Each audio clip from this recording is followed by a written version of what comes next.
नमस्कार, शुभ संध्या, जय हिंद, जय भारत। एक बार फिर वैभवी हाजिर है परिचर्चा लेकर। आज फिर एक नए विषय पर बातचीत करेंगे अपने विद्वान वक्ताओं के साथ।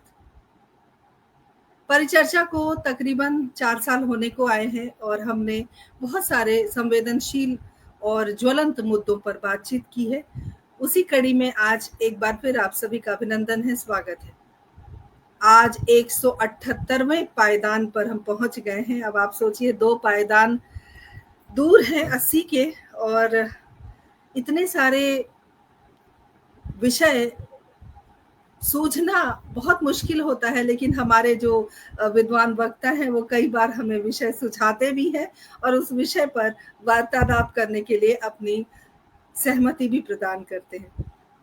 आज उसी कड़ी में एक और नए विषय के साथ उपस्थित हुई हूँ। आज का जो विषय है वो वाकई बहुत महत्वपूर्ण है, साहित्य में संप्रेषणीयता। दोस्तों, जब हम कभी बातचीत करते हैं या कभी हम किसी महापुरुष की बात अगर याद करें, कोई व्यक्ति उनके नक्शे कदम पर चलने लग जाता है या हुजूम के हुजूम लोग इकट्ठे हो जाते हैं उनकी बातें सुनकर, उनके जुनून को देखकर, उनके भावनाओं को देखकर, उनके भावाव्यक्ति को देखकर कि वो क्या बोल रहे हैं और उनकी कथनी और करनी में अंतर है या नहीं है। संप्रेषण किसी भी विषय के लिए बहुत महत्वपूर्ण है, क्योंकि वो सीधे हमारे हृदय तक पहुंचता है। और साहित्य में संप्रेषण की बात अगर हम करें तो ये एक बहुत ज्वलंत मुद्दा है, और विशेष आभार मैं व्यक्त करती हूँ इस विषय को सुझाने के लिए डॉक्टर पिलकेंद्र अरोड़ा जी का, जो हमारे कार्यक्रम से आज जुड़े भी हैं और उन्होंने ये विषय सुझाया है। और ये विषय बहुत महत्वपूर्ण है क्योंकि हम इसके बारे में जानना चाहेंगे अपने विद्वान वक्ताओं को से, और आखिर वो संप्रेषण है क्या?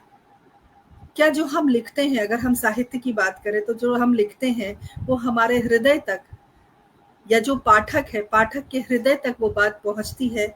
हमारी लेखनी से निकली हुई जो धार है वो पाठक के हृदय तक पहुंचती है, नहीं पहुंचती है, कितनी पहुंचती है? इन्हीं सब बातों का ताना बाना आज हम बोलने वाले हैं। तो चलिए, बिना किसी विलंब के मैं आमंत्रित करती हूँ आज डॉक्टर नीरज शर्मा हमारे साथ पहली बार जुड़ी हैं। उनका विशेष आभार भी है, अभिनंदन भी है। छोटा सा उनका परिचय पढ़ना चाहूंगी क्योंकि परिचय उनका बहुत बृहद है। स्त्री रोग विशेषज्ञ हैं आप और साहित्य से बड़ा लगाव है आपको।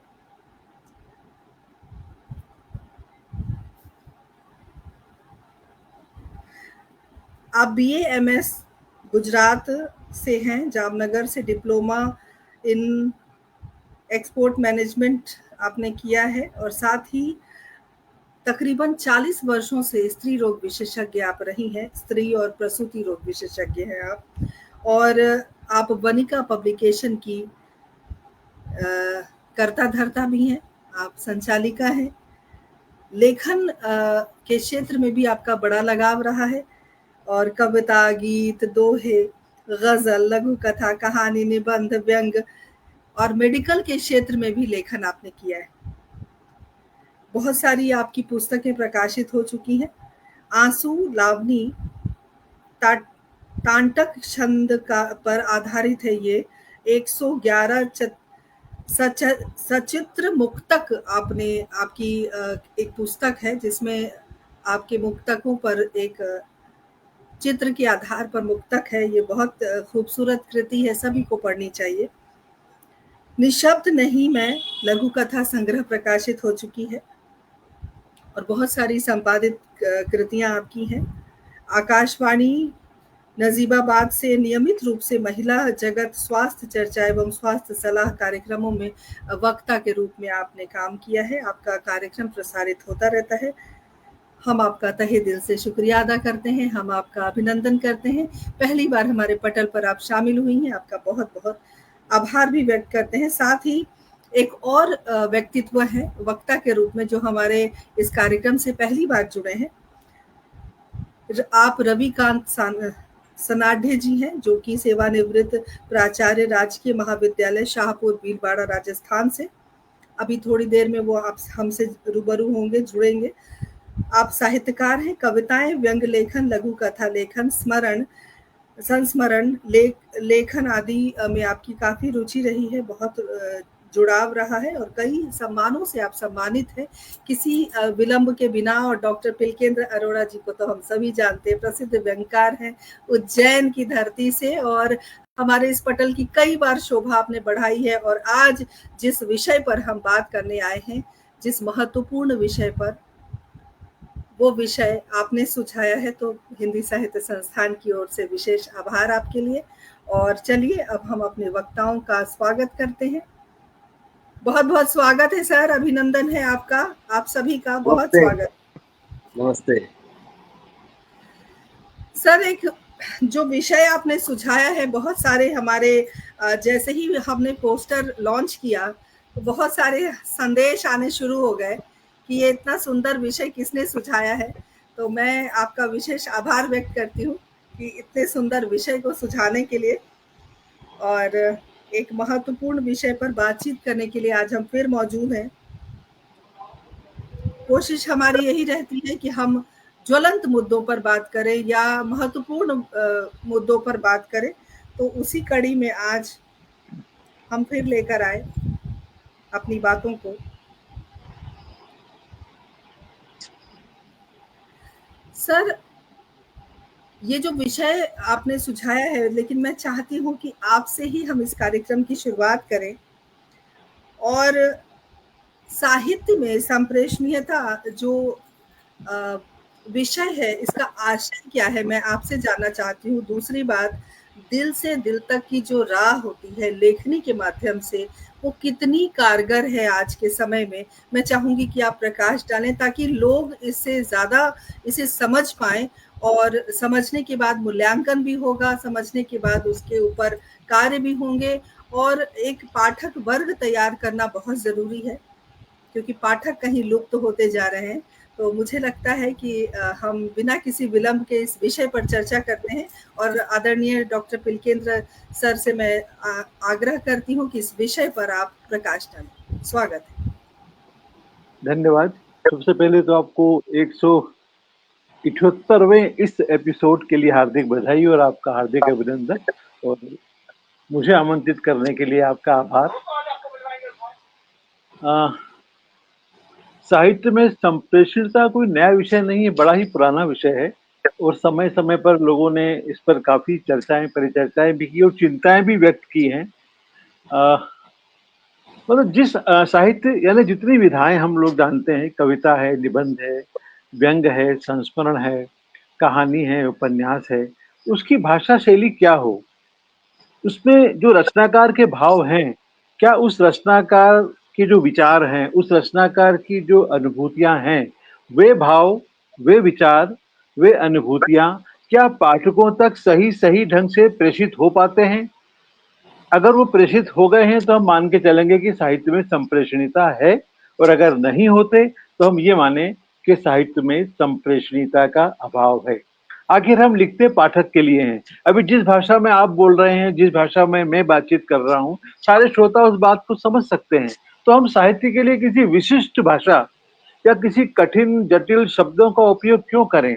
क्यों प्रतीकों का, बिंबों का, संकेतों का इस्तेमाल करें? क्यों अलंकारों के पीछे दौड़ें? हम क्यों नहीं जन भाषा में, साहित्य की भाषा थोड़ी जरूर अलंकृत हो, लेकिन लगभग ऐसी भाषा जो आम पाठक को समझ में आ जाए। भाषा ऐसी होना चाहिए, तभी लेखक का जो भाव है, लेखक के जो विचार हैं, वो पाठक के मर्म को स्पर्श कर पाएंगे। वरना सारे विचार तो शब्दों का जाल मात्र रह जाएगा, साहित्य रहेगा कहाँ वहां पर। तो संप्रेषणीयता का मतलब हमारे लेखक और पाठक के बीच में एक संवाद का पुल बनना चाहिए। जैसे मैं अभी बात कर रहा हूँ, अगर मैं बड़ी ही कठिन और क्लिष्ट भाषा का उपयोग करूं जिसे श्रोता बिल्कुल न समझ पाए, तो उस पुल कहाँ बन पाएगा संवाद का।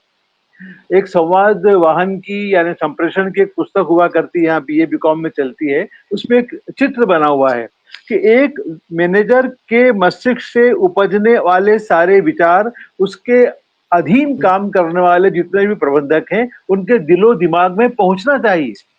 ये मैनेजमेंट का भी एक फंक्शन है। और अगर मैनेजर के दिमाग के विचार उसके उप प्रबंधकों के दिमाग में नहीं पहुंचेंगे तो उसके प्रबंध होगा कैसे? वही बात साहित्य में लागू होती है। अगर लेखक या वक्ता के दिमाग में जो भी विचार हैं वो इस ढंग से पाठक और श्रोता के दिमाग में अगर नहीं जा पाए तो उस वक्तव्य का या उस आलेख का या साहित्य की उस विधा का तो कोई अर्थ रह ही नहीं जाएगा ना। अंततः हम किसके लिए लिखते हैं? अंततः ये कार्यक्रम श्रोताओं के लिए हो रहा है। अगर हम इसको संस्कृत में करें, अगर हम इसको तमिल में कर रहे हैं, अगर हम इसको तेलुगु में कर दें तो संप्रेषण कहाँ होगा? तो अगर जटिल कठिन शब्द है तो ये मान के चलिए वो आम भाषा के शब्द नहीं है, वो जन भाषा के शब्द नहीं है। हम खुद ही अपने पाठकों को, अपने श्रोताओं को अपने आप से, साहित्य से दूर करते जा रहे हैं। ये संप्रेषणीयता का वो अर्थ है साहित्य में। बहुत बहुत धन्यवाद सर। बहुत सारे दर्शक दीर्घा में लोग हमसे जुड़ चुके हैं और आगे भी इस कार्यक्रम को देखेंगे। जिस जटिलता की बात आपने कही, क्योंकि सरल शब्दों में जो बात कही जाती है वो आसानी से समझ में आती है, तो इस बात से हम ये समझ सकते हैं कि हम जो कुछ भी लिखें, चाहे वो गद्य में हो, पद्य में हो, जो कुछ भी लिखें वो दिल से दिल तक की एक राह बनाए और वो बहुत सरल हो कि दिल से मस्तिष्क तक अगर आसानी से पहुंच जाए हमारी बात, तो हमारा लिखना सार्थक है। हमसे साबिर परवेज जी जुड़ गए हैं, बहुत बहुत अभिनंदन करती हूँ, स्वागत करती हूँ। हमारे साथ धीरे धीरे लोग जुड़ रहे हैं, उनका सबका स्वागत है। संजय जी लगातार हमारे साथ बने हुए हैं। अरविंद पराशर जी हमारे साथ जुड़ गए हैं, बहुत बहुत अभिनंदन, स्वागत है आपका। हमारे कार्यक्रम से इसी प्रकार जुड़े रहें, बने रहें और बहुत कुछ हम जानेंगे आज के कार्यक्रम के माध्यम से। तो हमारे चैनल को जरूर सब्सक्राइब करें। निसंदेह विचारार्थक विषय महत्वपूर्ण है। बहुत बहुत धन्यवाद आपका आदरणीय। नीरज जी, आप पहली बार हमारे इस कार्यक्रम से जुड़ी हैं। दोहरी जिम्मेदारी, मुझे लगता है 3 जिम्मेदारियां आप बहुत बखूबी निभा रही हैं। डॉक्टर हैं आप, जो समाज के लिए दर्पण होता है, आईना होता है, समाज की सेवा करता है। उसके साथ आप पब्लिकेशन हाउस भी चलाती हैं, साथ में आपकी लेखनी में भी इतनी धार है। मेडिकल क्षेत्र में भी आपकी किताबें आ चुकी हैं और बाकी की विधाओं में भी, जैसे कि मैंने परिचय दिया। जैसे कि सर ने कहा, संप्रेषणीयता बहुत आवश्यक है, क्योंकि सरल शब्दों में जो बात हम कह जाते हैं वो कठिन शब्द से शायद समझना आम जनों को मुश्किल होता है। और पहले की जो कहानियां हुआ करती थी, प्रेमचंद जी की हो या और भी लेखक रहे हैं, बहुत सरल शब्द हुआ करते थे।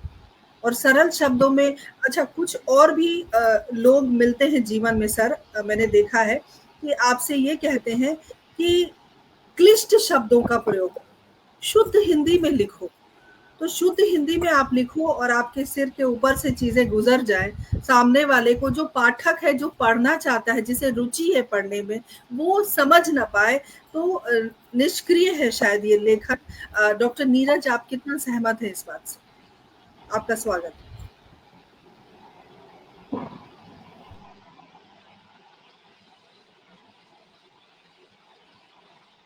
आवाज नहीं आ रही आपकी शायद। आवाज नहीं आ रही है नीरज जी, माइक अनम्यूट कर लीजिए, माइक बंद है शायद। बहुत बहुत धन्यवाद आपका। आप सभी को मेरा नमस्कार, आपके सभी श्रोताओं को और मंच पर उपस्थित आदरणीय महानुभावों को। हिंदी साहित्य संस्थान ट्रस्ट और वैभवी जी, आपका भी बहुत बहुत आभार मुझे अपने विचार रखने का अवसर प्रदान करने के लिए। बिल्कुल आपने जैसे कहा कि संप्रेषणीयता बहुत ज़रूरी है।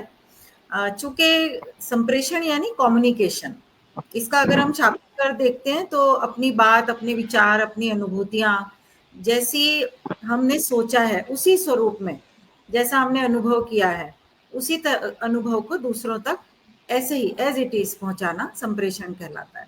और साहित्यकार, जब हम साहित्य के विषय में बात करते हैं तो साहित्यकार जो है वो विभिन्न विधाओं के माध्यम से अपने विचारों को, भावनाओं को, अनुभवों को और कल्पनाओं को पाठक तक पहुंचाता है।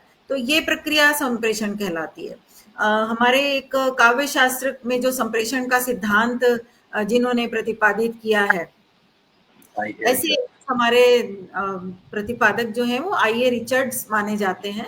भले ही काव्य शास्त्र के संदर्भ में ये बात उन्होंने कही है, लेकिन ये साहित्य की हर विधा पर लागू होती है। उनके अनुसार भी जब किसी वातावरण विशेष से एक व्यक्ति का मस्तिष्क प्रभावित होता है और दूसरा उस व्यक्ति की क्रिया के प्रभाव से ऐसी अनुभूति प्राप्त करता है जो कि पहले व्यक्ति की अनुभूति के समान होती है, तो इसे हम संप्रेषणीयता कहते हैं। यानी किसी एक की अनुभूति को दूसरे तक पहुंचाने को ही संप्रेषण कहा जाता है। और साहित्य और संप्रेषणीयता जो है दोनों अभिन्न अंग हैं। चूंकि साहित्य जो है वो रचना का माध्यम भाषा होती है, उसके साथ अनेक विधाओं का सहारा होता है, तो उसके माध्यम से ही साहित्यकार अपने विचार व्यक्त करता है। तो इन बिंदुओं को समझाने के लिए बहुत सारे इस संप्रेषणीयता को समझाने के लिए बहुत सारे ऐसे बिंदु हैं जिन पर हम बात कर सकते हैं। आप कहें तो हम उस पर प्रकाश डालें बिंदुओं पर। जी जरूर जी। सबसे पहला बिंदु इसमें भाषा आती है।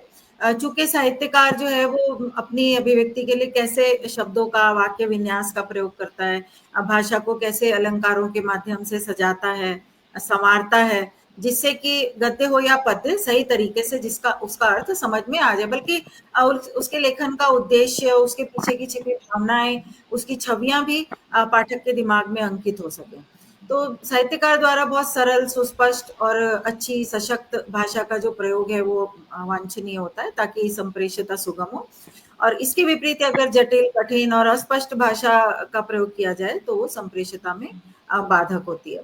पाठक को बहुत समझने में माथापच्ची करनी पड़े तो रचना अक्सर अरुचिकर और अपठनीय हो जाती है। शायद पाठक उसे बीच में ही छोड़ दे। आप लोग भी साहित्यकार हैं, अक्सर ऐसी कई चर्चित मशहूर किताबों की भी चर्चा आपने सुनी होगी, और शायद आपने भी कभी ऐसा कहा होगा कि हमसे तो ये पुस्तक 10-5 पृष्ठ से ज्यादा हमसे पढ़ी नहीं गई, तो हमने बीच में छोड़ दी। हुआ होगा ना ऐसा? साथ ही जो लेखक है उसको ये ज्ञात होना चाहिए कि पाठक कौन है, किस आयु वर्ग का है, किस बौद्धिक वर्ग के लिए वो लिख रहा है, तो उसको अपने पाठकों को ध्यान में रखकर ही रचना करनी चाहिए अपने साहित्य की, ताकि वो पाठक के मर्म को छू सके। और किन्हीं अगर कठिन शब्दों का प्रयोग किया भी हो तो उसको स्पष्ट करते चलना चाहिए ताकि समझ आए। तो एक इस चीज को मैं कुछ उदाहरण सहित भी समझा सकते हैं हम अपनी बात को, जो संप्रेषण के लिए आवश्यक होते हैं। उसी तरह वाक्य विन्यास, वाक्य शैली का सही और साफ सुथरा होना भी, शब्दों का सही चयन और विचारों का सटीक प्रस्तुतिकरण भी बहुत जरूरी है संप्रेषणता के लिए। जैसे कोई कहे कि अक्सर देखती हूँ मैं जब पब्लिकेशन का काम करती हूँ तो कई बार वाक्य विन्यास बहुत गलत होते हैं। जैसे कि हम कहें कि क्या रमेश दिल्ली चला गया है क्या? तो क्या अब ऐसे वाक्य कहाँ तक लिखना जायज है ना? लेखक जो कहना चाहता है वो पाठक को सही शब्दों के और वाक्यों के प्रयोग से पहुंचाना बहुत जरूरी होता है। उसी तरह अगर अभिव्यक्ति के लिए अलंकारों, बिंबों, प्रतीकों का हम प्रयोग करते हैं तो वो बहुत प्रभावी ढंग से होना चाहिए। अगर बहुत जटिल प्रतीक हों तो और किसी को समझ ना आए तो फिर उसका कोई फायदा नहीं है। अब बिंब और प्रतीक के गुण धर्मों से भी वाकिफ होना बहुत जरूरी है एक लेखक के लिए। तो इसको अगर हम एक उदाहरण से समझें तो मान लीजिए किसी लेखक ने खरपतवार को प्रयुक्त किया है प्रतीक के तौर पे। अब उसे अगर खरपतवार का भी अर्थ नहीं पता हो, उसके गुणधर्म नहीं पता हो, तो वो हो सकता है खरपतवार को धू-धू करके जला दे, है ना? क्योंकि खरपतवार जो है वो फसलों के बीच में उगने वाली वनस्पति होती है जिसमें बहुत सारी औषधियां हो सकती हैं, सब्जियां हो सकती हैं और भी घास फूस उपयोगी हो सकती हैं, तो उन्हें केवल उखाड़ के निकाला जाता है, कभी धू धू कर जलाया नहीं जाता। ये एक मेरा अनुभव वाली बात है, इसीलिए मैंने ये उदाहरण लिया है। इसी तरह हम देखते हैं कि विराम चिन्हों का प्रयोग भी अगर उचित स्थान पर ना किया जाए तो भी एक कॉमा भी अगर इधर से इधर हो जाए या बीच में जहाँ पूर्ण विराम लगाना है वहां पूर्ण विराम, अर्थ का अनर्थ हो जाता है। अर्थ का अनर्थ हो जाता है। स्पेस देना हो तो वो नहीं होता। जैसे कि एक छोटा सा वाक्य हो कि बंद रखा गया, अब इसमें अगर हमने स्पेस नहीं दी तो और र के बाद दे दी तो बंदर खा गया हो जाएगा, तो बिल्कुल अर्थ का अनर्थ हो जाएगा। तो ऐसे ही आपने भी एक कोई पत्र का उदाहरण सभी ने ही लगभग पढ़ा होगा कि जो एक अनपढ़ स्त्री अपने पति को लिखती है कि आपने अभी तक चिट्ठी नहीं लिखी मेरी सहेली को। जहां उनको लिखना था चिट्ठी नहीं लिखी, मेरी सहेली को नौकरी मिल गई, तो उन्होंने उसके बीच में पूर्ण विराम अलग जगह लगा दिया। तो आपने अभी तक चिट्ठी नहीं लिखी मेरी सहेली को, नौकरी मिल गई है हमारी गाय को, बछड़ा दिया है दादाजी ने, और शराब की लत लगा ली है मैंने। तो मतलब इस तरह से जब हम गलत सलत प्रतीक का प्रयोग करते हैं तो ये भी एक संप्रेषणीयता में बाधक होता है। इसी तरह अर्थ का अनर्थक अनर्थ कई बार लेखन के साथ जब हम कोई कहानी पाठ वगैरह करते हैं, कविता पाठ करते हैं या नाटक द्वारा अभिव्यक्ति करते हैं, कोई संकेतों के माध्यम से कोई चीज अपनी सामने रखते हैं पाठक के, तो उस समय भी जो जिस भी विधा में हम प्रस्तुति दे रहे हो तो उसके सुनाने के क्रम में स्वर में उतार चढ़ाव, उसके बोलने का लहजा, उसका स्वर का सही स्थान पर विराम चिन्हों का प्रयोग, उद्गारों और भावों का संप्रेषण अगर ठीक से ना हो तो पाठक या जैसे मतलब एक ही सुर में अगर किसी बात को कह देते हैं तो उसका उतना प्रभाव पड़ता ही नहीं है। अगर कोई बात बहुत मार्मिक बात है तो उसको उस गुजरने का, उस मार्मिक बात से गुजरने का एहसास हमारे श्रोता या पाठक को भी होना चाहिए। उसके बिल्कुल, चेहरे बिल्कुल। भावाव्यक्ति बहुत ज़रूरी है कि हम किस भाव से कौन-सी बात कह रहे हैं। बिल्कुल, अगर इसी तरह अगर हम जी नीरज जी जो बहुत साधारण शब्दों में जो बात आप समझा रही हैं हमारे दर्शकों को, मुझे लगता है कि इससे बेहतर संप्रेषण को अभिव्यक्त करना इससे ज़्यादा और हम क्या कर सकते हैं कि जब कभी कई बार मैंने ऐसे लोगों को देखा है सर कि जब किसी के मरने की भी खबर होती है अगर, तो उनके चेहरे पर एक अलग सी मुस्कुराहट होती है, जैसे उन्हें समझ नहीं आता कि यहाँ पर हमें भाव कैसे देने हैं। तो ये संप्रेषण है और ये बहुत ज़रूरी है हर व्यक्ति को जानना, कहाँ हमें मुस्कुराना है, कहाँ हमें उदास रहना है। उसी तरह लेखनी में भी जो डॉक्टर नीरज कह रही हैं, वो छोटी-छोटी बातें बहुत महत्वपूर्ण हैं और हमें बहुत आनंद आ रहा है। नीरज जी आप अपनी बात रखिए, उसके बाद हम रवि सर के पास चलेंगे। जी। जी, इसी तरह जैसे आपने अभी बात की तो मुस्कान आ जाए चेहरे पे, भाव अगर दुख के हैं तो दुख प्रकट हो जाए, हंसने का है तो हंसी आ जानी चाहिए, तो तभी संप्रेषित होता है। इसी तरह से साहित्यकार को अपने विषय की पूरी जानकारी भी होनी चाहिए। ऐसा ना हो मतलब टू द पॉइंट और सटीक बात उसको कहना आना चाहिए। कुछ कहना चाह रहे हैं? जी, मेरी आवाज आ रही है आपको? जी सर, आपकी आवाज आ रही है, मैं आप तक आती हूँ। नीरज जी की बात पहले पूरी हो जाए। जी नीरज जी बोलिए। तो मतलब अपने विषय को पकड़ के उसको चलना जरूरी होता है, भटक नहीं जाना चाहिए, ताकि विषय जो वो कहना चाहता है वो शुरू से अंत तक उस पर टिका रहे और विषय परिवर्तन या परावर्तन ही ना हो जाए उसका, है ना। इसी तरह से साहित्यकार की जो लेखन शैली होती है वो भी संप्रेषणीयता को बहुत प्रभावित करती है। जैसे बहुत सी शैलियां जो होती हैं वो बहुत कलात्मकता और बहुत गहन सोच की मांग रखती हैं। अगर हम बहुत उच्च कोटि के विद्वानों के बीच में ये चीज रखते हैं तो शायद वो समझ जाए, लेकिन एक आम पाठक है अगर, तो उसके लिए फिर हमें उसी तरह की अनुकूल शैली और माध्यम का प्रयोग करना पड़ता है जो कि संदेश सही रूप में पहुंचा सके। ऐसी जैसे रचना की संरचना जैसे कि कविता, कहानी, उपन्यास, नाटक, संस्मरण, ये बहुत सारी अलग अलग तरीके से होती है, तो उनकी प्रस्तुति का तरीका भी उसी तरह से होना चाहिए। तो इसी तरह से जी नीरज जी हम आपके पास दूसरे प्रश्न को लेकर आएंगे। रवि सर से मैं बात करूंगी, लेकिन इससे पहले मेरी बहुत प्रिय डॉक्टर मीनाक्षी जोशी हमारे साथ जुड़ गई हैं। बहुत बहुत अभिनंदन, मैं इनको प्यार से कोकिला कहती हूँ। बहुत बहुत स्वागत है आपका। दिलराम भारद्वाज जी हमसे जुड़ गए हैं, अभिनंदन है आपका। प्रणव भारती हमारे साथ जुड़ी हैं, बहुत बहुत अभिनंदन, स्वागत। आप सभी हमारे साथ बने रहें, जुड़े रहें। डॉक्टर पुष्पलता तनेजा जी हमारे साथ जुड़ गई हैं और पुरुषोत्तम लाल तिवारी जी हमारे साथ जुड़े हैं, शायद पहली बार जुड़े हैं। बहुत बहुत अभिनंदन, स्वागत। आप सभी इसी प्रकार हमारे इस कार्यक्रम से बने रहें। हिंदी साहित्य संस्थान को जरूर फॉलो करें, बहुत सारी परिचर्चाएं आपको आगे भी देखने को मिलेंगी अलग अलग विषयों पर। मैं रविकांत सनाठे सर के पास आना चाहती हूँ। सर, आज के साहित्य की अगर हम बात करें तो क्या आपको लगता है कि संप्रेषणीयता को बरकरार रखता हुआ जो कोई लेखक है जो पाठक के दिल तक या दिमाग तक पहुंचने की जो एक सीढ़ी है लेखनी के माध्यम से, वो सीढ़ी सटीक बैठी है? क्या कोई उतार चढ़ाव है या बिल्कुल संप्रेषण सटीक है, कोई दिक्कत नहीं है एक दूसरे तक पहुंचने में? आपको क्या लगता है आज का साहित्य किस ओर है? स्वागत है आपका। होता है आजकल के साहित्य में कुछ ऐसे प्रयोग भी हो रहे हैं कि वो लोगों को संप्रेषणीयता कर नहीं पाते हैं, मतलब अच्छी तरह से संप्रेषण कर नहीं पाती हैं वो कविताएं। बहुत ही बोझिल शब्दावली भी बहुत हो जाती है लोगों की, और भाषा सरल होनी चाहिए। संप्रेषणीयता के लिए सबसे बड़ी शर्त यह है कि भाषा सरल हो।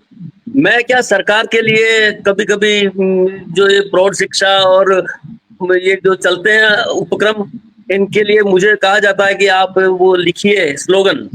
तो मैंने कुछ स्लोगन ऐसी सरल भाषा में लिखे, वो बहुत प्रसिद्ध हुए। मैं आपको 2 उदाहरण उसके बताता हूँ कि भाषा कैसी सरल होनी चाहिए। कि बरसे पानी हर्षे मन, आओ हम पनपाए वन। ये वृक्षारोपण के लिए, जंगल पनपाने के लिए मैंने लिखा। और दूसरा है, सुन मोहन सुन तू भी राधा, पढ़े बिना यह जीवन आधा। तो ऐसी शब्दावली होनी चाहिए जो एकदम व्यक्ति को हृदयंगम हो जाए, जिसको हमारे भारतीय रस सिद्धांत में कहा गया है कि साधारणीकरण। पाश्चात्य काव्य शास्त्र में आईए रिचर्ड्स ने इसको संप्रेषणीयता का सिद्धांत कहा है। और प्रकारांतर से दोनों बातें एक ही हैं, लेकिन वो अलग उद्देश्य कुछ मानते हैं आईए रिचर्ड्स। और भारतीय काव्य शास्त्र में रस मतलब आनंद प्राप्त करना ही उसका उद्देश्य माना गया है और समाज के लिए उपयोगी माना गया है। लेकिन दोनों बात संप्रेषणीयता की करते हैं। अब संप्रेषणीयता कैसी होनी चाहिए कि इधर से व्यक्ति ने कुछ भी सोचा, दूसरे सुनने वाले को ये लगना चाहिए कि ये बात तो मैं भी जानता था। जैसे निराला ने एक कविता लिखी कि वह आता 2 टूक कलेजे के करता पछताता, पथ पर आता पेट पीठ मिल रहे कर हो रहे एक, चल रहा लकुटिया टेक। तो हर भिखारी को भी लगेगा कि ये तो सही है, लेकिन ये अनुभूति मैं नहीं कर पाया। कभी उसको विशिष्ट बनाकर प्रस्तुत कर देता है। हमारे साधारणीकरण में यही बात कही गई है कि कभी अपनी अनुभूति को विशिष्ट बनाकर प्रस्तुत करता है और साधारण लोगों के लिए करता है, तो वो सब लोगों के लिए हृदयंगम हो जाती है और वो साधारणीकृत हो जाती है। आईए रिचर्ड्स कहते हैं कि अनुभूति का प्रेषणीयता का संक्रमण नहीं हो सकता। जैसे कि किसी की जेब में आपने 2 रुपये डाल दिए सिक्के और वो उसकी जेब में पहुंच गए, ऐसा नहीं होता। हर एक की अनुभूति जो है अलग अलग होती है और वो उन मनों के अनुरूप अपनी अलग अलग विशिष्टता रखती है। तो हमें भाषा की सरलता पर जोर देना चाहिए, और भाषा की सरलता ही होना मेरे हिसाब से जरूरी नहीं है। कठिन भाषा में भी आप अगर ओज को बहुत अच्छी ढंग से निर्वहन करते हैं तो कर सकते हैं। निराला ने राम की शक्ति पूजा में लिखा, लौटे युगदल पृथ्वी टलमल, बिन मोहोल्लास से बार बार आकाश विकल, रावण मारण उद्दत लंकापति मर्दित कपितन पद्मस्तर, अनिमेष राम विश्वजित दिव्य शरभंग भाव, विदंगबद्ध कोदंड मुष्टिक साव। ये कठिन शब्दावली है, लेकिन इसमें ओज इतना अच्छी तरह से ध्वनित हो रहा है, यहाँ संप्रेषणीयता पूरी तरह हो रही है। तो हम ये नहीं कह सकते कि भाषा सरल ही होना चाहिए। भाषा लोगों को पसंद आए, उनके हृदयों को छुए, तो भी वो संप्रेषणीयता है। मेरा कहना यह है। सर आपने बिल्कुल सही कहा कि चाहे भाषा कठिन हो, चाहे वो भाषा सरल हो, भाषा की जो शैली है या लिखने की जो शैली है, वो बार बार मैं वही कह रही हूँ, दिल से दिल तक पहुंचने की बात है। आपने जो लिखा वो सामने वाले के को समझ आ गई बात। या कई बार अंग्रेजी में भी हम कुछ ऐसा बोल जाते हैं सर, बिलकेंद्र सर, कि वो चीजें गलत होती हैं। अगर हम प्रोनाउंसिएशन की बात करें तो शायद गलत हो, लेकिन हम कहते हैं ना, भावनाओं को समझो। समझ में आ गई अगर बात, तो वो प्रोनाउंसिएशन जो भी हो, लेकिन बात वही है, संप्रेषणीयता को हम इस तरह व्यक्त करने की कोशिश करें। सर आपके पास आऊंगी मैं। बिलकेंद्र सर, आपसे एक सवाल है कि किन कारणों से साहित्य में संप्रेषणीयता प्रभावित होती है, क्या कहेंगे आप? अभी डॉक्टर नीरज शर्मा जी ने इस विषय पर काफी अच्छी बातें कही हैं। पहली बात तो शब्द, अगर कठिन और जटिल शब्द हैं, लोगों के समझ में नहीं आते, लोग क्या करते हैं, कई बार कठिन जटिल क्लिष्ट शब्दों का उपयोग करके अपने पांडित्य प्रदर्शन करते हैं कि भाई देखिए हम कितने ज्ञानी हैं, हम कितने शब्द शास्त्री हैं। नए नए शब्दों का उपयोग करते हैं जो चलन में नहीं होते, उससे संप्रेषणीयता बाधक होती है। दूसरी बात, जितने भी हम ऐसे बिंबों का उपयोग करें, ऐसे प्रतीकों का उपयोग करें जो सामान्य में चलन ही नहीं है। हम खुद ही तय कर लेते हैं बिंब, हम खुद ही अपना प्रतीक तय कर लेते हैं। अब देखिए सबकी मानसिकता अलग अलग होती है। बेबी जी आपकी मानसिकता अलग है, नीरज जी की मानसिकता अलग है, सन्नाटा जी की मानसिकता अलग है, मेरी मानसिकता अलग है, जो श्रोता इस कार्यक्रम को सुन रहे हैं उन सबकी मानसिकता अलग है। लेकिन अगर मैं अपनी मानसिकता से, अपने दृष्टिकोण से ऐसे बिंब तैयार करूं जो मेरे निजी हैं, ऐसे प्रतीक तैयार करूं जिसका अर्थ या आशय सिर्फ मुझे पता है, तो आपको कैसे पता लगेगा कि उसका आशय क्या होगा, उसका अर्थ क्या होगा। तो अगर हम ऐसे बिंब, ऐसे प्रतीक का उपयोग करते हैं जो कि चलन में नहीं है, जो एकदम जटिल हैं, लोगों के लिए अपरिचित हैं, तो भी हमारी संप्रेषणीयता जो रचना की होती है वो प्रभावित होती है। होता यह है कि इन बिंबों के कारण, इन प्रतीकों के कारण, इन संकेतों के कारण हमारी रचना आकर्षक तो लगती है। फेसबुक पर भी आप देखते हैं कई कवि कविताएं रचनाएं लिखते हैं, काफी अच्छी करता है, वाह आनंद आ गया, मजा आ गया, ऐसी टिप्पणियां होती हैं। वो रचना आकर्षक हो सकती है लेकिन प्रभावी नहीं हो सकती। वो प्रभावी जब ही होगी जबकि रचनाकार के भाव पाठक के भाव में चले जाएं। रचनाकार और पाठक में एक भावात्मक तादात्म्य स्थापित हो जाए, यानी रचनाकार ने जिस भाव से, जिस विचार से, जिस आशय से उस रचना को लिखा है, उसी भाव से, उसी आशय से उस विचार को अगर पाठक ग्रहण करता है तो होता है संप्रेषणीय वो रचना, वरना उस रचना का कोई अर्थ ही नहीं है। ये भी कहा गया है कि जो संप्रेषणीयता होती है वो साहित्य की आत्मा है। अब बताइए अगर आत्मा नहीं होगी तो शरीर तो निष्प्राण रह जाएगा ना। अगर साहित्य में साहब संप्रेषणीयता नहीं होगी तो वो एक निष्प्राण शरीर की तरह होगा, वो मृत प्राय होगा, वो निरर्थक है, वो सार्थक है ही नहीं। उसका लेखन करना या न करना बराबर है। अभी जैसे सन्नाटा जी ने बात की वो वाली कि रसात्मक वाक्यम काव्यम, के रस युक्त वाक्य ही काव्य होता है। काव्य का अर्थ साहित्य से है। अगर किसी श्रोता को या पाठक को साहित्य में रस प्राप्त होगा ही नहीं तो वो साहित्य कैसे होगा। हम कहते हैं साहित्य में समाज का हित होना चाहिए, हमारी भाषा इतनी कठिन है कि समाज को समझ में नहीं आ रही। हम कहते हैं साहित्य जो है समाज का दर्पण है, लेकिन साहित्य इतना जटिल है, इतना कठिन है कि समाज में को उसमें प्रतिबिंबित हो ही नहीं पा रहा। हम कहते हैं साहित्य जो है जन चेतना जागृत करता है। अरे भाई पहले भाषा का तो ध्यान रखिए, इन प्रतीकों को हटाइए, इन बिंबों को हटाइए, तभी तो जन चेतना जागृत होगी। आप समाज में परिवर्तन की बात करते हैं, हम समाज में नवनिर्माण की बात करते हैं, हम समाज को स्वस्थ और सशक्त बनाने की बात करते हैं साहित्य के माध्यम से, लेकिन अगर वो साहित्य जनता तक पहुंचा ही नहीं, सिर्फ इस कारण कठिन क्लिष्ट जटिल शब्द, प्रतीक, बिंब और संकेतों के कारण या आपकी मानसिकता के कारण आप नए नए प्रयोग कर रहे हैं। अरे भाई हम तो नए प्रयोग करेंगे, अभी तो जितना लोगों ने लिखा लिखने दो, लेकिन हम तो नए प्रयोग करेंगे, नए विषय उठाएंगे, नए शिल्प लाएंगे, नई शैली लाएंगे, नई भाषा लाएंगे, नए शब्द लाएंगे। तो आपके नए प्रयोगों में पाठक कहाँ रहेगा बचा, वो समझ ही नहीं पाएगा, क्योंकि वो तो आपकी मानसिकता की उपज है। पाठक की मानसिकता अलग है, आपकी मानसिकता अलग है। तो हमें सामान्यीकरण करना चाहिए, जैसा अभी सन्नाटा जी ने कहा, साधारणीकरण करना चाहिए ताकि हमारी रचना विश्व जनीन हो सके, पूरे विश्व के पाठक उसको समझ सकें, चाहे उसका अनुवाद हो जाए तब दूसरे भी। लेकिन अगर वो पाठक तक पहुंच ही नहीं पा रही, जो अभी आपने बात की थी ना, वो बोलते समय हमारे भाव भंगिमा कैसा होना चाहिए, तो वो ओरल कम्युनिकेशन की बात है, मौखिक संप्रेषण जो श्रोता और वक्ता के बीच में है। और जब हम लिखित रिटर्न कम्युनिकेशन की बात करते हैं तो लेखक और पाठक हो जाते हैं वहां पर, वक्ता श्रोता के बीच में मौखिक संप्रेषण और पाठक और लेखक के बीच में लिखित संप्रेषण होता है। वहां लिखित संप्रेषण दोनों में हमको ध्यान रखना है। तो और बात मुझे एक लगती है, अगर मान लीजिए हम लंबे लंबे पैराग्राफ लिखते हैं, मैंने कई रचनाओं में देखा है, कई पुस्तकों में देखा है, 5-5, 6-6 लाइन का एक पैराग्राफ। अरे आप लोगों को ठहरने तो दीजिए, आप बात तो अपनी खत्म कीजिए, उसमें कामा लगाइए, अलग अलग लिखिए। पता लग रहा है कि पूरा एक पेज है किसी पुस्तक में, उसमें कोई पैराग्राफ ही नहीं है।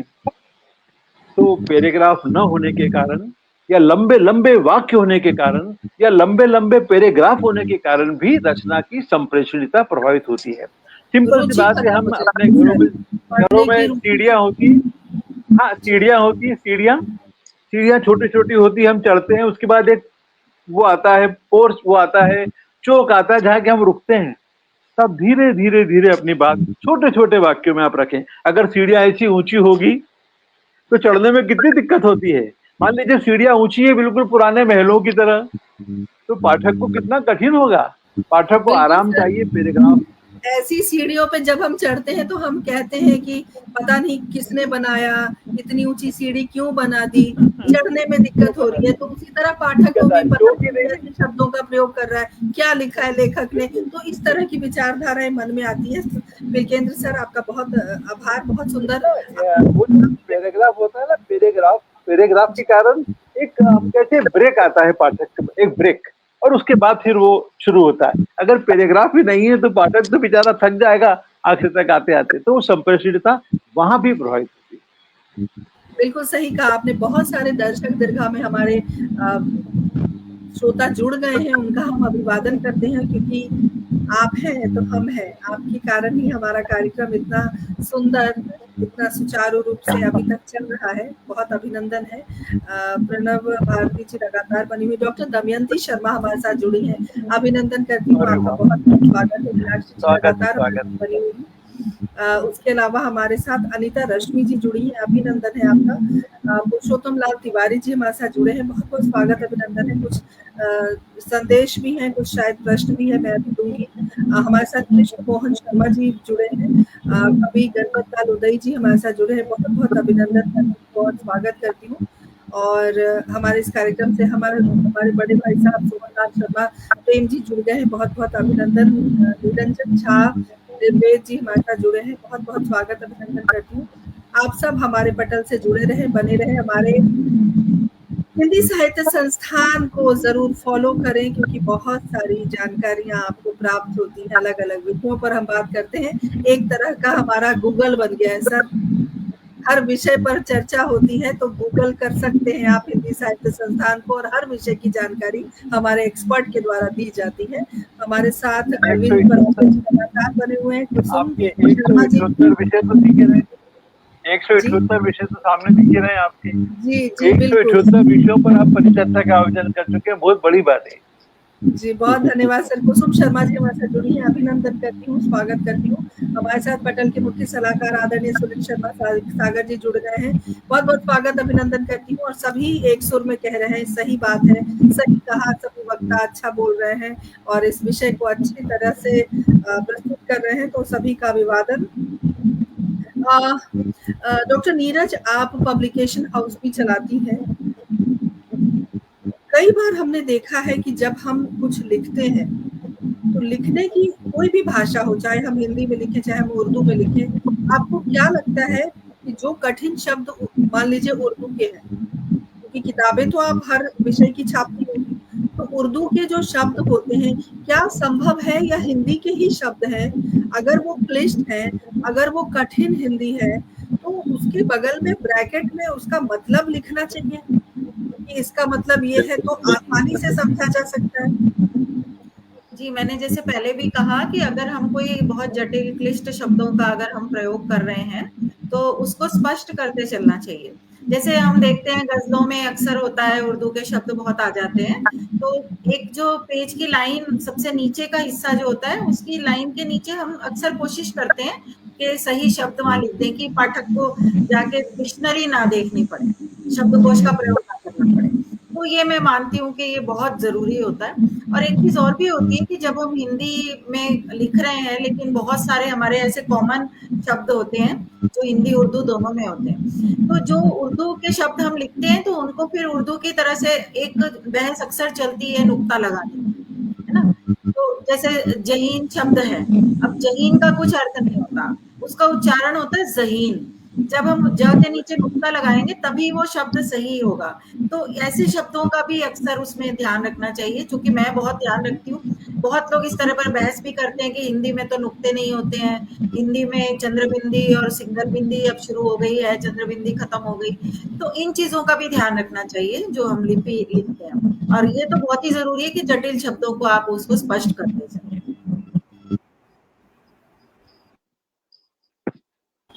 बिल्कुल बिल्कुल सही कहा आपने। अभी एक संदेश में पढ़ रही थी मैं चाहूंगी कि मैं आप सबको पढ़ के सुनाऊं, क्योंकि इसी में एक प्रश्न भी छुपा हुआ है।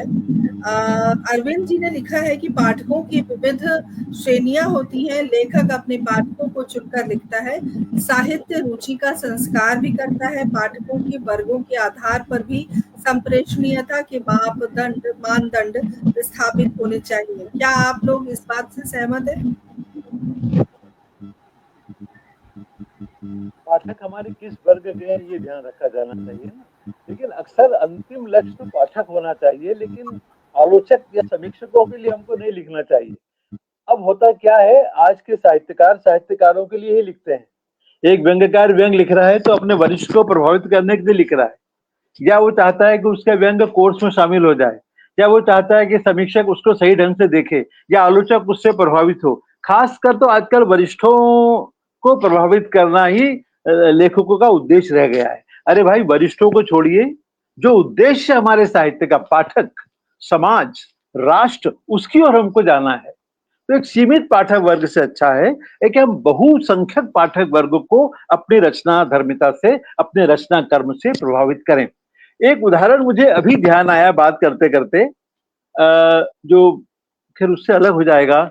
चलिए आप आगे बढ़े, फिर बताऊंगा। हाँ, तो मुझे लगता है कि हमको ऐसा नहीं करना चाहिए। हम कैसे अलग अलग पाठक वर्ग के लिए, देखो, समाचार पत्र में लिखेंगे तो वहां पाठक सब तरह के होते हैं। हम किसी खास साहित्यिक पत्रिका के लिए अलग कोई आलेख लिखते हैं तो वहां पर हमें अपनी भाषा को समृद्ध और संस्कारित करना चाहिए, अगर वो साहित्यिक पत्रिका है तो। लेकिन अगर सामान्य पत्रिका है, व्यवसायिक पत्रिका है, समाचार पत्र है, तो हमारी भाषा वो होना चाहिए जन जन की भाषा है। लेकिन हमें विशेष साहित्यिक पत्रिका अगर है तो वहां पर हम साहित्यिक भाषा का उपयोग, शुद्ध साहित्यिक भाषा का उपयोग हम कर सकते हैं। लेकिन अधिक से अधिक पाठकों की संख्या बढ़े तो वहां भी प्रश्न आता है। जरूरी थोड़ी कि वो साहित्यकारी उस पुस्तक को पढ़ेंगे, पत्रिका को पढ़ेंगे, अन्य पाठक भी पढ़ सकते हैं, तो वो भी हमको ध्यान रखना है। कुल मिला के ये देखना चाहिए कि हमको पाठक की परीक्षा नहीं लेना चाहिए। बेचारा पाठक पाठक है, वो परीक्षार्थी नहीं है कि अपठित गद्यांश उसके सामने आया और वो उस पुस्तक के उसमें जो जटिलता है, उसकी जो कठिनाई है, उसको सॉल्व करे। नहीं नहीं नहीं, जैसे वो डिसेक्शन बॉक्स होता था ना साइंस में, ऐसा नहीं करना चाहिए कि वो चाकू छुरी लेकर उस रचना को अलग अलग कर रहा है, देख रहा है सरल कैसे, और उसके बाद में उसका रसास्वादन करूं। ऐसी स्थितियां नहीं होना चाहिए। एक बार में रचना संप्रेषित हो जाना चाहिए पाठक को, उसको दोबारा पढ़ने की स्थिति आनी नहीं चाहिए। एक सिंपल सी बात है, हम लोग रिसेप्शन में जाते हैं शादी के, हम एक स्टॉल पर खड़े होते हैं, हमने एक आइटम ली, हम एक चम्मच आइटम अपने मुंह में डालते हैं, अगर हमको अच्छी नहीं लगती तो हम उसको छोड़ देते हैं, आगे बढ़ जाते हैं। तो पाठक भी ऐसे ही करता है, अगर उसको आपकी रचना अच्छी नहीं लगेगी तो आपकी रचना को वहीं छोड़कर किसी दूसरी रचना का स्वाद लेने के लिए आगे बढ़ जाएगा, और आप रहिए अपनी रचना के साथ। यही मुझे इस सवाल के जवाब में कहना है। बिल्कुल, मुझे लगता है समय के हिसाब से लेखनी में परिवर्तन बहुत ज़रूरी है। मैं रविकांत सर के पास चलती हूँ। इससे पहले बहुत सारे संदेश हम तक पहुँचे हैं। हमारे साथ गुरुदेव शर्मा जी जुड़ गए हैं। बहुत-बहुत अभिनंदन करती हूँ, स्वागत करती हूँ पटल से जुड़ने के लिए।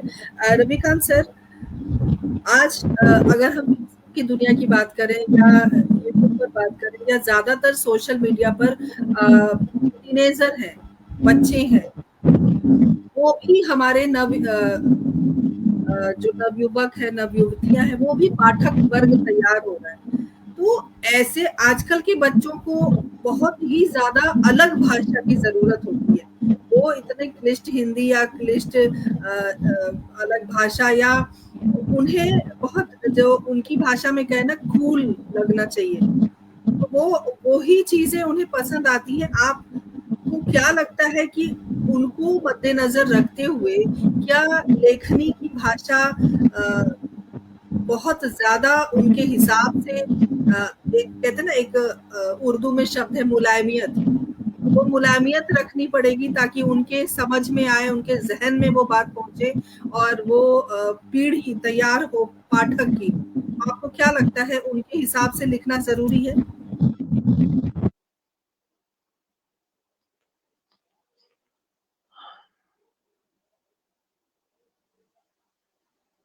आवाज नहीं आ रही ना? हेलो सर दोबारा से जी बोलिए सर, बोलिए, आ रही है आवाज, बोलिए। हमें युग के साथ तो चलना ही पड़ेगा। युग बदलता रहता है, उसके साथ भाषा का संस्कार भी बदलता है। सोशल मीडिया पे मैं लिखता हूँ काफी लिखता हूँ, तो उसमें भाषा को हमें सरल रखनी पड़ती। अगर हम भाषा सरल नहीं रखेंगे तो लोग उसको पढ़ेंगे नहीं। और जब साहित्यिक मंचों पर हम कहीं जाते हैं तो वहां पर हमको भाषा जो है वो शुद्ध हिंदी भी लिखनी पड़ती है।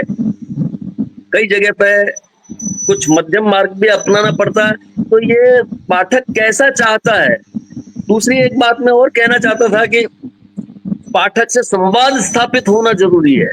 केवल हम सर्जनात्मकता ही करते रहे और सर्जनात्मक कर करके लिखते रहे, उससे कोई मतलब नहीं है। पाठक के को छूनी चाहिए रचना। जैसे मैं उदाहरण के तौर पर आपको एक रचना सुनाता हूं मेरी ही। वो भाषा जो है वैसी होनी चाहिए।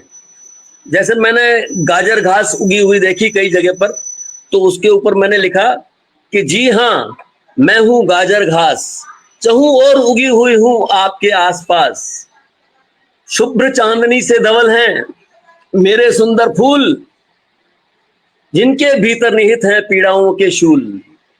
मेरी कृपा से आपको हो सकती है एलर्जी और दमा, क्या फर्क पड़ता है अमा। मैं बहुराष्ट्रीय कंपनियों से मेरी बनाई है, आपका तो भगवान ही सहाई है। आप मुझे उखाड़ने के लिए 2 रुपए किलो के पैसे देंगे और मुझे उखाड़ेंगे या पछाड़ेंगे?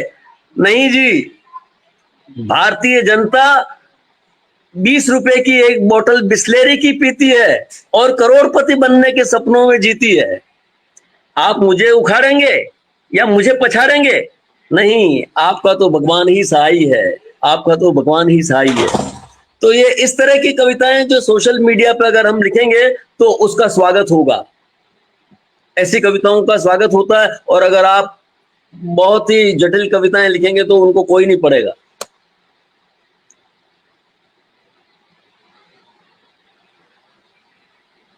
मतलब भाषा और शब्दों का सरलीकरण बहुत जरूरी है।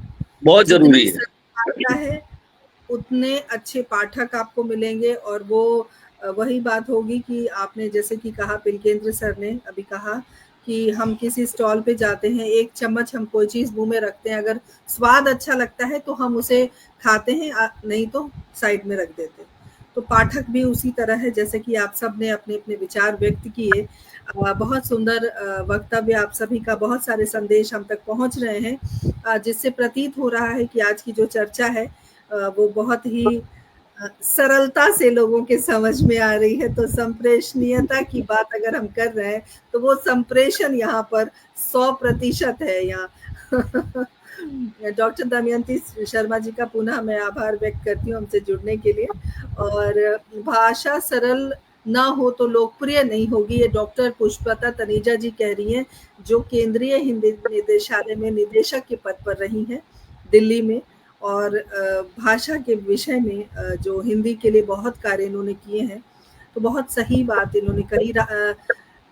कोई अनुभव मैं चाहूंगी संप्रेषणीयता को लेकर, अगर हम इस बात को थोड़ा और सरल करें तो मैं चाहूंगी कि छोटे छोटे अपने अनुभव अगर आप इस बारे में साझा करें तो और मदद मिलेगी। क्योंकि जिस सरलीकरण की बात हम कर रहे हैं, जिस जिस भावा व्यक्ति की हम बात करें, और ये कार्यक्रम सिर्फ बुजुर्ग नहीं देखते, सिर्फ जवान लोग नहीं देखते, बच्चे भी देखते हैं, हर उम्र के श्रोता हमारे पास हैं।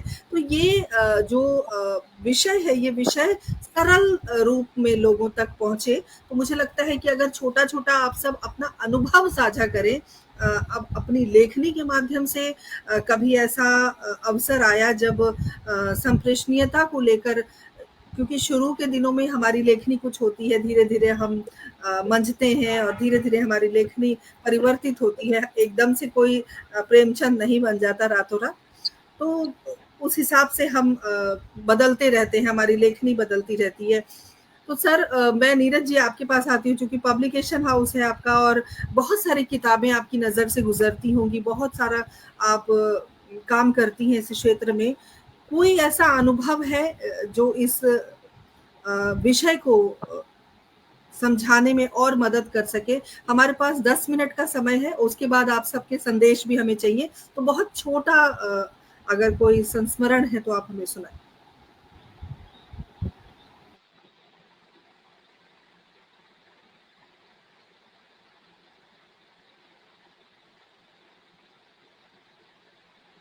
नीरज जी, आपका माइक बंद है, माइक बंद है आपका।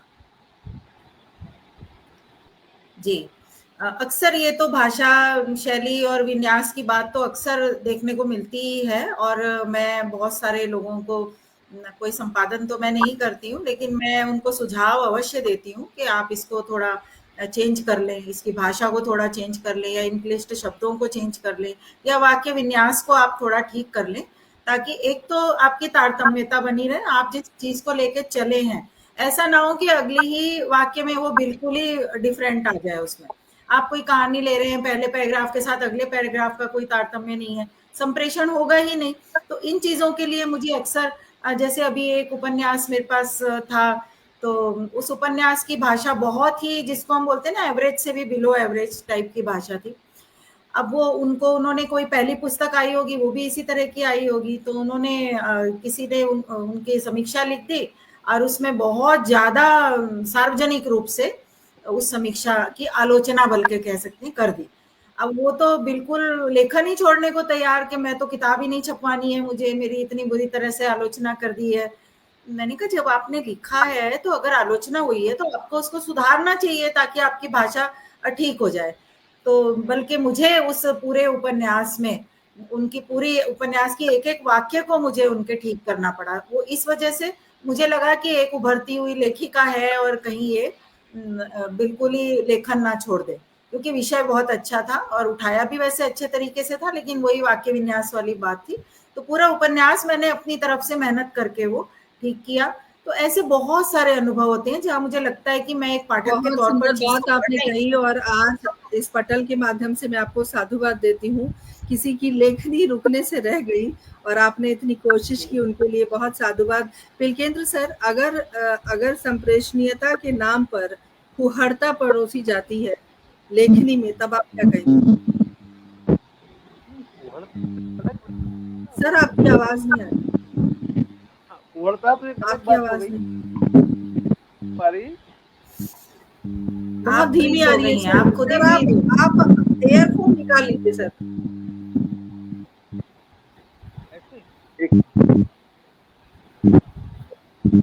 माइक तो ऊपर कर ले। अब आ रही? हाँ, अब आ रही जी। हाँ, आवाज बंद करो। सरल शब्दों के नाम पे अगर रचनाओं में फुहड़ता हो तो संप्रेषणीयता प्रभावित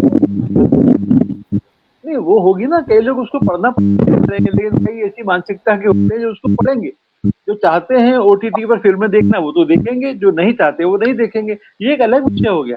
लेकिन हमारी भाषा सरल, सहज, स्वाभाविक होना चाहिए, बोल की भाषा होना चाहिए। ये भी कहा गया है कि जिस भाषा में हम बातचीत करते हैं वही भाषा ये होना चाहिए, ताकि लोगों तक पूरी तरह संप्रेषित हो।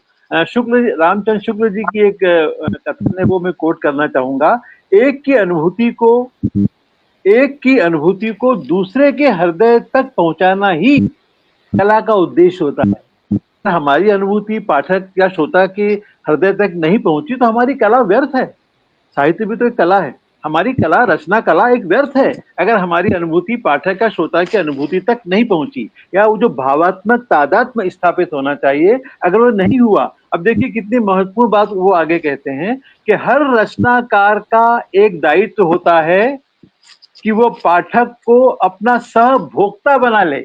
सहभोक्ता, जो अनुभव उसने किया है वही अनुभव वो करे, जो भाव उसके हैं वही भाव पाठक के हों, वही भाव श्रोता के हों। हर पाठक, हर लेख रचनाकार का ये दायित्व होता है। अगर वो इस दायित्व को पूरा नहीं करता तो भाई हम उसको साहित्यकार कैसे कहेंगे? जो समाज, जिसमें समाज का हित नहीं है, जिसमें जन चेतना जागृत करने की क्षमता नहीं है, जो समाज को दर्पण नहीं दिखा पा रहा, जो समाज में परिवर्तन नहीं कर पा रहा, जो समाज का नवनिर्माण नहीं कर पा रहा, जो समाज सशक्त और सुंदर नहीं बना पा रहा, ऐसे साहित्य का क्या फायदा? जो समाज तक पहुंचे ही नहीं है। सिर्फ इस कारण संप्रेषणीयता नहीं है, तो वो कारण तो नहीं होना चाहिए। भाषा एक माध्यम है। हम देखते हैं ना, हम बात करते हैं दुल्हन के श्रृंगार, 16 श्रृंगार होना चाहिए, आप 32 कर दीजिए, 64 कर दीजिए, दुल्हन तो रचना जाएगी। अगर हम वो अलंकारों से वो लाद देंगे तो रचना अलग हो गई, दुल्हन अलग हो गई। 64 श्रृंगारों से रचना कहाँ दिखेगी आपको? आपको तो खाली बिंब दिखेंगे, आपको खाली संकेत दिखेंगे, आपको खाली प्रतीक दिखेंगे, या आपको खाली अलंकार दिखेंगे, लेकिन उसमें रस नहीं आएगा। रस तभी आएगा जब वो पाठक तक या श्रोता तक पहुंचेगी। रस को ना अंग्रेजी में सेंटिमेंट्स कहते हैं। ये मैंने आज ही पढ़ा आपके कार्यक्रम के लिए। सेंटिमेंट्स, अगर रस नहीं है यानी सेंटिमेंट्स नहीं है, तो वो सामने वाले पाठक या श्रोता के सेंटिमेंट्स को कैसे प्रभावित करेगी? तो इसलिए रचना में रस यानी कि सेंटिमेंट्स होना चाहिए, ताकि वो आपके सेंटिमेंट्स पाठक तक या श्रोता तक उसी अर्थ और उसी आशय से पहुंच जाए जो आपने अपनी रचना में लिखे हैं। ये है संप्रेषितता का मर्म मेरे हिसाब से तो। और हम पढ़ते हैं रामचरितमानस का उदाहरण, रामायण कहाँ संप्रेषणीय है, गीता कहाँ संप्रेषणीय है, लेकिन रामचरितमानस संप्रेषणीय है। ये साधारणीकता या एक शब्द और उपयोग किया था आपने, उसका सबसे बड़ा उदाहरण रामचरितमानस। मैं मुक्तिबोध की 2 लाइनों के साथ अपनी बात का समाप्त करना चाहूंगा। मुक्तिबोध ने काफी लिखा है सर्वहारा वर्ग के लिए, लेकिन उनकी रचनाएं प्रबुद्ध वर्गों को समझ में नहीं आती। सर्वहारा श्रमिक वर्ग बेचारा क्या समझता होगा? सुनिए उनकी पंक्तियां। अनुभव के नए नए गिरियों के ढालों पर वेदना झरने के पहली बार देखे थे जल तल में। खोता पठार पहाड़ समुंदर जहां मिल सके, खोता पठार पहाड़ समुंदर जहां मिल सके, मुझे वह खोई हुई परम अभिव्यक्ति अनिवार्य। अब आप बताइए कहाँ बोधगम्य है, कहाँ संप्रेषणीयता है? बहुत महान कवि जिस सर्वहारा वर्ग के लिए आपने जिस भाषा का प्रयोग किया वो अरे आप पहुंची नहीं। जी बिल्कुल सही कहा सर आपने। मैं सनाठी सर के पास चलती हूँ। सर, इस कार्यक्रम के माध्यम से पाठक वर्ग को, श्रोताओं को और लेखकों को क्या संदेश आप देना चाहेंगे? मैं पाठक वर्ग को, श्रोताओं को और साहित्यकारों को ये संदेश देना चाहूंगा कि वो ऐसे साहित्य की रचना करें जो सरल हो, गरिमामय हो और जन जन के लिए कल्याणकारी हो। ऐसे साहित्य की रचना करेंगे तभी उनके साहित्यिक कर्म का उचित मूल्यांकन हो पाएगा और वो अच्छा रहेगा। बहुत बढ़िया सर, बहुत बहुत धन्यवाद। नीरज जी, क्या संदेश है आपका? बिल्कुल, मैं भी यही कहना चाहूंगी कि आप जो भी लिखें सरल, सहज, सुगम तो हो ही, लेकिन समाज में भी जो मूल्य होते हैं उनको प्रतिपादित करें, उनको प्रचारित प्रसारित करें, ताकि समाज का भी उत्थान हो। तो ये बहुत जरूरी है। बिल्कुल। पिलकेंद्र सर क्या कहेंगे चलते चलते?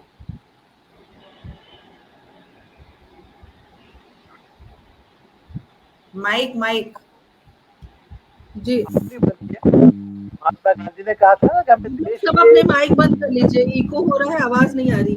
सर आप बोलिए, नीरज जी आप और रवि सर प्लीज माइक बंद कर लीजिए। जी। महात्मा गांधी जी ने कहा था ना कि देश के अंतिम व्यक्ति की आंख का आंसू पूछना चाहिए। लेखकों को भी चाहिए कोई ऐसी रचना लिखें जो अंतिम पाठक तक पहुंच जाए, एक साधारण से साधारण पाठक तक पहुंच जाए, तो ही साहित्य सार्थक होगा, तो ही वो समाज और राष्ट्र का नव निर्माण कर सकता है। वरना राष्ट्र तो अलग है, समाज अलग है, आप हैं और आपका साहित्य है, वरना क्या फायदा? अंतिम पाठक तक पहुंचना चाहिए हमारी रचना। सिर्फ आलोचक तक, वरिष्ठों तक या समीक्षक तक या विश्वविद्यालय के पाठ्यक्रम तक नहीं पहुंचना चाहिए, बल्कि अंतिम पाठक तक। ये हमारा लक्ष्य होगा, तो पाठक भी बढ़ेंगे और साहित्य की सार्थकता भी होगी। वरना फिर साहित्य तो जैसे वो बिना शरीर निष्प्राण रहेगा, जैसे संप्रेषणीयता आत्मा है साहित्य की। अगर आत्मा नहीं रहेगी तो फिर साहित्य किस काम का। बिल्कुल सही कहा आपने। आप तीनों विद्वान वक्ताओं ने इस कार्यक्रम की शोभा बढ़ाई। आपने साहित्य में संप्रेषणीयता के महत्व को, उसके अस्तित्व को हम तक पहुंचाया। और एक बात चलते चलते जरूर कहना चाहती हूँ कि जिस संप्रेषणीयता की हम बात कर रहे हैं, उस बात को निर्मला पुतुल जी की जो कविताएं हैं, किसी ने अगर पढ़ी होगी, इतनी सरल भाषा में कलेजे को चीरती हुई, मन मस्तिष्क हृदय फेफड़े गुर्दे हर जगह उनकी बात पहुंचती है, क्योंकि वो बहुत सरल शब्दों में परिवार के लिए, पिता के लिए उनकी जो रचनाएं हैं उस तरह की है। बहुत सरल सरल शब्द में वो अपनी रचनाएं करती हैं। तो इस कार्यक्रम के माध्यम से हमने कोशिश की कि हम इस विषय पर भी अच्छी चर्चा करें। और दर्शक दीर्घा में इतने संदेश आए हैं कि आज की चर्चा बिल्कुल सार्थक हो गई है, क्योंकि हमारे पास कोकिला का संदेश आ चुका है। डॉक्टर मीनाक्षी जोशी जी ने लिखा है कि बिल्कुल शानदार चर्चा रही। उन्होंने लिखा है कि महत्वपूर्ण और सार्थक परिचर्चा, सभी वक्ताओं एवं आयोजक को हार्दिक बधाई। तो डॉक्टर मीनाक्षी जोशी, आपका बहुत बहुत हम अभिनंदन करते हैं। आप सबका बहुत बहुत आभार। जियाउर रहमान जाफरी हमारे साथ जुड़े, निशा चंद्रा जी हमारे साथ जुड़ी हुई हैं, डॉक्टर दमयंती शर्मा लगातार बनी हुई हैं, डॉक्टर पुष्पलता तनेजा जी हमारे साथ जुड़ी हुई हैं। तमाम सुधी श्रोताओं का विशेष आभार, क्योंकि आप हैं तो हम हैं। अगली बार फिर किसी नए विषय पर हम आएंगे। और डॉक्टर के साथ विशेष आभार इस सुंदर विषय के लिए। डॉक्टर नीरज शर्मा बहुत आभारी हैं हम, आप हमसे जुड़ी। और सर रजनीकांत सनाढे सर, आपका भी विशेष आभार कि आपने हमारा आतिथ्य स्वीकार किया। अगली बार फिर किसी नए विषय पर बातचीत होगी। तब तक के लिए आज्ञा दीजिए। नमस्कार, जय हिंद, जय भारत, शुभ रात्रि। बहुत बहुत नमस्कार सभी पाठकों, श्रोताओं और सभी साहित्यकारों का बहुत बहुत नमस्कार।